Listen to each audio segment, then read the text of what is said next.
What's up, guys? This is Ghost here, bringing another video today. Not sure what the gameplay is going to be in the background because I personally haven't put in a gameplay right now. I just kind of wanted to inform you guys about something that's been really getting on my nerves lately because, of course, with every Call of Duty game, there's problems with hitboxes and lag and dedicated servers, and everybody blames it on different kinds of crap.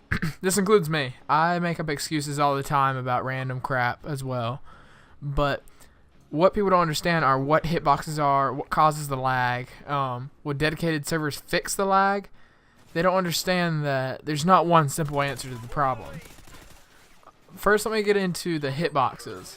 So, every time you see a character moving or anything in the game, it's something that has been made by an artist in a studio. The person running across, someone has designed on a flat piece of I don't know what you would call it, on a flat file, and then applied it to a texture. That was the texture. They added it to a model.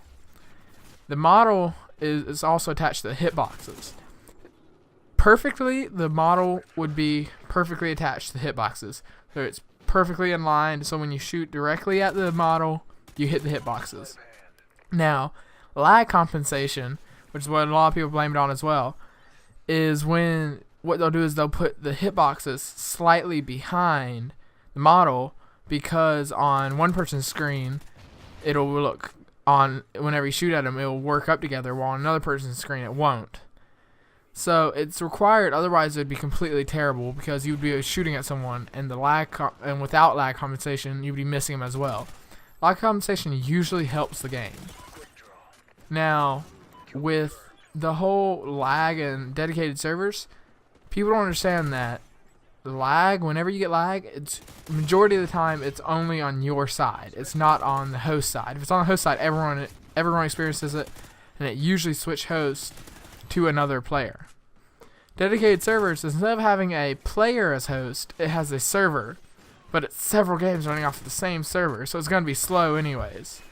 But even if they do have perfect dedicated servers, it's not going to be perfect, because everyone still has to connect to that server. The only thing that's going to change is that there's no host advantage or host disadvantage. What it causes is the host is someone external, not internal in the game. And just like I said earlier, there's no simple solution to lag in Call of Duty, because it's just such a complicated game. It requires such fast instincts, or not instincts, reflexes. It requires such fast reflexes in Call of Duty that there's just no way to get it perfect. So, the only way they could get it perfect is if everyone in the world that ever played Call of Duty had, Google Fiber with fiber optic, internet, 1 gigabit download speed, and still it wouldn't be perfect because people's ping is different. Now let me go into ping.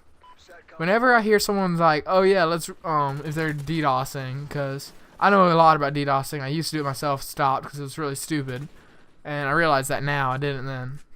But the thing is, whenever you DDoS someone, it's not to raise their ping. What DDoSing is whenever you send packets to a computer, the computer has to respond to that packet. But what the packet does that you designed, or well, actually a company that you usually pay to design, what they do is they force whoever you send the packet to send about 10 of them back to you. Now, if I send 100 to you, and it has to send 10 for every one I send, that's 1,000 your computer has to do, only 100 for mine. So if you buy a booter, it will send thousands, hundreds of thousands, millions of packets, each responding with thousands of response packets. What this does is it overloads the router, and therefore your router has to reset, so it turns off and turns back on, cuts you offline. If you keep on sending it packets, right when it gets back online, it has to reset again. And right when it gets back online, it has to reset again. And it just keeps on getting in the circle. That's what's called frying your system. Now, DDoSing is not hacking. DDoSing can be done by an 8-year-old chimp with a half a brain. It requires no skill. DDoSing requires you to use simple tools you can get for free, and then just being stupid and either using your home connection or just buying a booter. There's nothing skillful about this. Now, that's what people in Call of Duty need to understand. Because you DDoS, you're not intimidating, you're not cool, and just something so you know, if you want to get around people DDoSing you, you use what's called VPN, stands for Virtual Private Network. The way you set up an Xbox with a VPN is that you have to run it through another computer. So what you use is you receive Wi-Fi through the computer, use an Ethernet cord to connect your computer to your Xbox, share the internet through the computer, and then you connect the computer to a VPN. It's the only way I know of with an Xbox 360 you can do it, or PS3. Maybe we'll do it differently on Xbox One or PS4. I'm not completely sure. But the thing is, whenever they send you packets, your VPN will get overloaded, not your router. So that way, you'll still stay connected, you'll just change your IP. So it'll be your real IP instead of your masked IP from the VPN. And this is, I've gone back and edited this into it because I forgot to mention it. There's a big difference between DDoSing and DOSing. DOSing stands for denial of service. DDoSing stands for distributed denial of service. If a person is using their own computer, just a single connection, that's DOSing. That's denial of service.